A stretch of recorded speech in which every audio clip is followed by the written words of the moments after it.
I'm now joined by Yuri Levchenko. He is the leader of the People's Power Party and a former member of Parliament, and he joins us now from his car as he's rushing to the front line due to an emergency as part of his work with the War Volunteer Center. Yuri, I just want to start off by, first off, thank you for giving us your time in the circumstances that you're currently in, and just give us some insight into what's happening there where you are at the moment.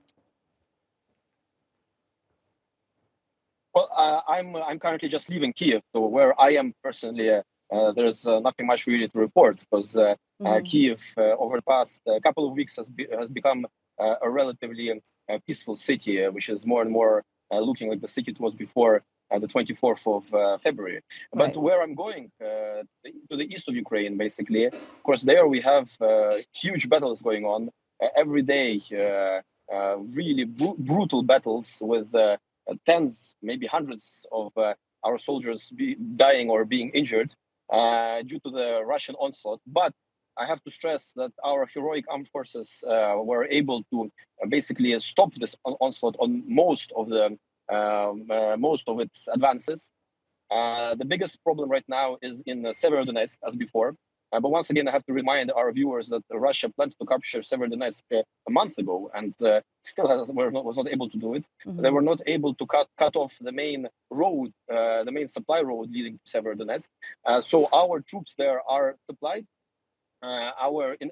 Basically in Lysychansk and then in Severodonetsk, our troops have remained in formation. There are no mass surrenders. There are no mass retreats, and we are able to hold the front line. And it is important for our viewers to understand that basically the area around Severodonetsk is the only place where the Russians are actually able to even move forward even a bit. Right. All throughout the rest of the front, they have stopped. We have stopped them. Our armed forces have stopped them, or even we are pushing them back. For example, in southern Kherson Oblast, our armed forces have gone on the counterattack and are slowly pushing the Russians back.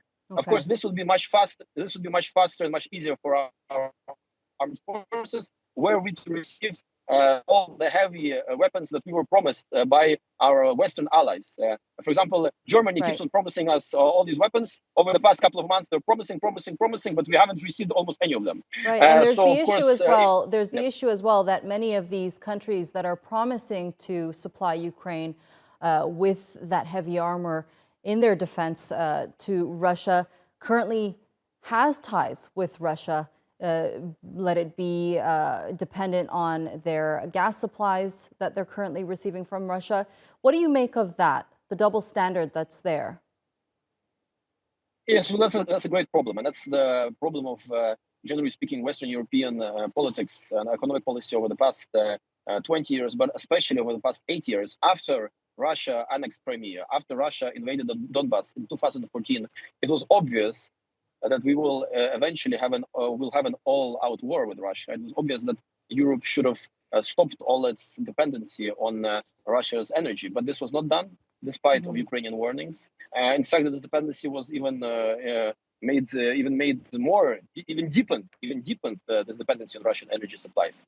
And this, of course, creates now a problem for Western Europe, that they're not able to impose the sanctions that they're supposed to impose as quickly and as heavily as they are. And there's been lots of analysis coming out recently over the last couple of weeks, which shows that Russia has actually earned more in its exports of oil and gas than it has been spending on the invasion of Ukraine currently. So when basically Western Europe and generally speaking the whole Western world, by buying Russian oil and gas, they're actually financing the Russian invasion of Ukraine.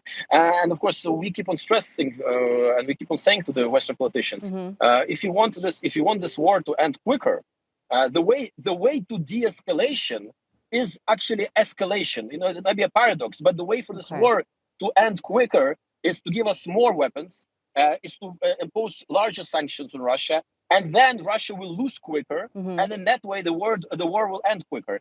If you choose the other option, if you choose the option of only supplying us very slowly with some weapons, if you choose the option of only putting limited sanctions on Russia, then this may continue for years, not months, but years. And this is a reality that Western politicians must understand. All right, Yuri Levchenko, unfortunately, that's all the time I have left. But thank you Thanks for having so me. much for giving us your time today.